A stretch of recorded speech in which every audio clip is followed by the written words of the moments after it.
حضرت عبداللہ بن مسعود رضی اللہ تعالی عنہ کی زوجہ تھیں، نبی کے پاس آئیں تو نبی نے خواتین میں بیان کیا، ترغیب دی کہ صدقہ کرو، صدقہ کرو، رشتہ داروں پہ خرچ کرو.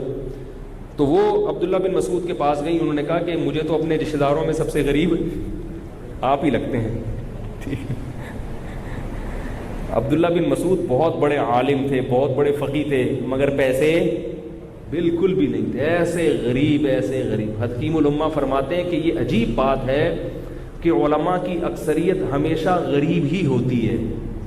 اکثریت یہ صدیوں سے چلا آ رہا ہے. کہتے ہیں اللہ کو ایسا ہی منظور ہے، اگر اس فیلڈ میں مالدار زیادہ ہو گئے، غریب کم ہو گئے تو اخلاص کا ریشو کم ہو جائے گا. وہ معیار اخلاص کا. پھر حکیم الامہ مولانا تھانوی نے لکھا، یہ اتنے بڑے بزرگ نے کہا کہ صدیوں سے کچھ ایسا ہی رہا ہے کہ علم جن کے پاس ہے تو ان کے پاس پیسے اکثر نہیں ہوتے. بہت کم علماء ہیں جو مالدار ہوتے ہیں. صحابہ میں بھی جو صاحب علم تھے نا، پیسے نہیں تھے ان کے پاس. حضرت عمر بہت بڑے عالم تھے، پیسے نہیں تھے، کیونکہ وہ علم میں اتنا اپنے آپ کو کھپا دیتے تھے کہ وہ پیسے کب کمائیں. اور پھر ظاہر ہے جب اپنے پاس پیسے نہیں ہیں تو ان کے بچے بھی صرف عالم ہی بن سکتے تھے، وراثت میں کچھ ملتا ہی نہیں تھا ان کو، وہ بھی ویسے ہی. تو نسل در نسل علم چل رہا ہے، پیسے نہیں. جیسے میں واقعہ سناتا نا، ہمارے حضرت بڑے مزے لے کے ایک واقعہ سناتے تھے. ایک مولوی صاحب تھے، حضرت فرماتے ہیں 2 سال سے میری خانقاہ میں پڑے ہوئے تھے. ایک رشتہ آیا تو میں نے ان کو فون کیا، میں نے کہا آپ جوان ہیں، آپ شادی کیوں نہیں کرتے؟ اتنا عرصہ ہو گیا کہ رشتہ ہے. کہتے میں نے پوچھا شادی کیوں نہیں کرتے؟ تو ہمارے حضرت ان کی نقل اتار کے بتاتے تھے. کہتے میں نے ان سے کہا کہ آپ شادی کیوں نہیں کرتے؟ تو وہ تھوڑے سے نا شرمائے، یوں منہ گھما رہے. تو فرمایا رہے میں آپ سے پوچھ رہا ہوں شادی کیوں نہیں کرتے بھائی آپ؟ وہ کہتے ہیں پیسے ہی نہیں ہیں. وہ حضرت ایسی پیاری نقل اتارتے تھے ان کی، حضرت بھی ہنس ہنس کے سناتے. کہتے میں ان سے پوچھا کیوں؟ پیسے ہی نہیں ہیں. شادی کہاں سے کروں، پیسے ہی نہیں. تو عبداللہ ابن مسعود رضی اللہ تعالی عنہ کی زوجہ نے بیان سنا، بھائی صدقہ کرو، رشتہ داروں پہ خرچ کرو. گھر آئی انہوں نے، میرے تو رشتہ داروں میں سب سے غریب کون ہے؟ میرے میاں ہی ہیں. تو اب ان کو تھوڑا سا اشکال ہوا کہ میاں رشتہ دار میں تو ہے، لیکن ان کو دینے کا پتہ نہیں ثواب بھی ہے یا نہیں ہے. ان کو صدقہ کرنے کی، کیونکہ شوہر کو دینے میں تو اپنا ہی فائدہ ہے نا. میاں کو تو جب دیں گے تو وہی آپ ہی کے لیے بیچارہ روٹی لے کر آئے گا، ایک اپنے لیے لے آئے گا، ایک آپ کے لیے لے آئے گا. تو اس لیے عورت کو اپنے میاں کی قدر کرنی چاہیے بھائی. میاں کے پاس جو کچھ آتا ہے وہ بیچارہ پہلے کس کی فکر کرتا ہے؟ بیوی بچوں کے پیٹ بھرنے کی فکر کرتا ہے، اپنی بعد میں کرتا ہے. تو کتنے فضائل ہو رہے ہیں میاں کے، آج سن لو. تو وہ کیا ہوا کہ وہ حضرت عبداللہ بن مسعود کی زوجہ نے عبداللہ بن مسعود سے پوچھا. انہوں نے کہا کہ جب میرے شوہر اتنے بڑے عالم ہیں تو انہی سے مسئلہ پوچھ لوں میں. انہوں نے پوچھا کہ کیا میں آپ کو صدقہ دے سکتی ہوں؟ انہوں نے کہا جاؤ نبی سے جا کے پوچھو. کس سے جا کے پوچھو؟ نبی صلی اللہ علیہ وسلم سے جا کے. جب وہ موجود ہیں تو میں کیوں بتاؤں بھائی، ان سے جا کے پوچھو کہ تم مجھے صدقہ دے سکتی ہو کہ نہیں. اور فرمایا ہاں میرا نام نہیں بتانا کہ ان کی بیوی آئی ہوں، کیونکہ انہوں نے ایک تھوڑی سی شرم محسوس کی نا، کہ ایک تھوڑی سی شرم کی بات ہے نا کہ ایک راز فاش ہو رہا ہے کہ بھائی اتنے بیچارے غریب ہیں کہ بیوی کس پہ صدقہ کر رہی ہے؟ شوہر پہ. تو ایک شرم ان کو محسوس ہوئی کہ تھوڑی اس میں اپنی ایک وہ حیا محسوس ہوئی. اس لیے جا کے کہا کہ میرا نام نہیں بتانا کہ اس کی بیوی آئی. تو وہ گئی دروازے پہ، جا کے دروازہ بجایا تو حضرت بلال باہر نکلے، خادم تھے. پوچھا کون؟ فرمایا جاؤ نبی سے مسئلہ جا کے پوچھو کہ کیا عورت اپنے شوہر پہ صدقہ کر سکتی ہے، اس کو ثواب ملے گا. حضرت بلال گئے، نبی سے جا کے پوچھا. نبی نے فرمایا نام پوچھو خاتون کا، کون ہے جو مسئلہ پوچھنے آئی ہے. شاید آپ صلی اللہ علیہ وسلم یہ جاننا چاہ رہے تھے کہ بھئی یہ کس کی بیوی ہے جو شوہر اتنا غریب ہے. تو اگر غریب ہے تو اجازت دے دیں گے بھئی کر لو صدقہ. تو وہ آئے، انہوں نے کہا کہ کون؟ تو انہوں نے فرمایا کہ زینب. جاؤ جا کے نام بتاؤ کون ہوں. زینب نام بتایا، پورا تعارف نہیں کروایا. دیکھو اس زمانے میں خواتین اپنے شوہر کی عزت کا کتنا خیال رکھتی تھی، اور آج اپنے شوہر کو کسی برائی میں دیکھے نا ایک دم عزت کا جنازہ نکال دیتی ہے. تو عورت کے شوہر کی اگر بے عزتی ہوگی تو اس میں بے عزتی کس کی ہوگی؟ خود عورت ہی کی ہوگی. ان کو اس کا سب عورتوں کی بات نہیں کر رہا بھائی، بعض کرتی ہیں، بعض عزت کا خیال بھی کرتی ہیں. میرے پاس ہر قسم کی جو ہے نا طبقے کے فون آتے ہیں. ان میں ایسی خواتین بھی ہیں جو اپنے شوہروں کی بڑی بڑی برائیوں پہ پردہ ڈال کے رکھا ہوا ہے انہوں نے.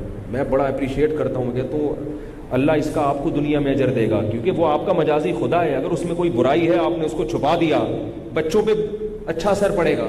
بچوں کو پتہ چل جائے ابا 2 نمبر تھے تو بچے بھی 2 نمبر نکلتے ہوتے ہیں، ہمارے تو ابا ہی ٹھیک نہیں تھے. تو عورت اگر اپنے شوہر کی عزت کی حفاظت کرے گی، اس میں کوئی برائی ہے، اس میں کوئی گناہ ہے، اس کو چھپائے گی، تو خود اپنی ذات کو بھی فائدہ ہوگا اور اولاد کو بھی فائدہ ہوگا اس سے. تو ان خاتون نے جا کے کہا کہ زینب، کیا نام بتایا بھائی؟ زینب. تو آپ صلی اللہ علیہ وسلم نے فرمایا ای الزیانب، مدینہ میں زینب نام کی عورتیں تو بہت ہیں، کون سی والی زینب؟ ٹھیک ہے نا. تو حضرت بلال نے آگے پوچھا، نبی صلی اللہ علیہ وسلم پوچھ رہے کون سی زینب؟ تو عبداللہ ابن مسعود، عبداللہ بن مسعود کی بیوی. تو آپ صلی اللہ علیہ وسلم خوش ہو گئے کہ بھئی وہ تو بڑے عالم ہیں، متقی ہیں. تو آپ نے فرمایا کہ ان سے جا کے کہو، بلال سے کہا کہ ان کے جا کے کہو کہ تم اگر شوہر پہ صدقہ کرو گی 2 ثواب ملیں گے، 2، ایک صدقہ کرنے کا اور ایک رشتہ داری جوڑنے کا. شوہر سے تعلقات کیا ہو جائیں گے؟ مضبوط. بیوی اگر شوہر کو کبھی کبھار کھلا دیا کرے اپنے خرچے پہ، تو شوہر بھی پھر کڑوی کسیلی برداشت کرے گا، بولے گا یار یہ گفٹ بیگم نے دیا تھا، یہ گھڑی کس نے دی تھی. ابھی تو جہیز میں آتا ہے نا، وہ تو سب کو پتہ ہے، یہ تو مجبور ہو کے دینا ہی ہے. گفٹ الگ سے ہوتا ہے.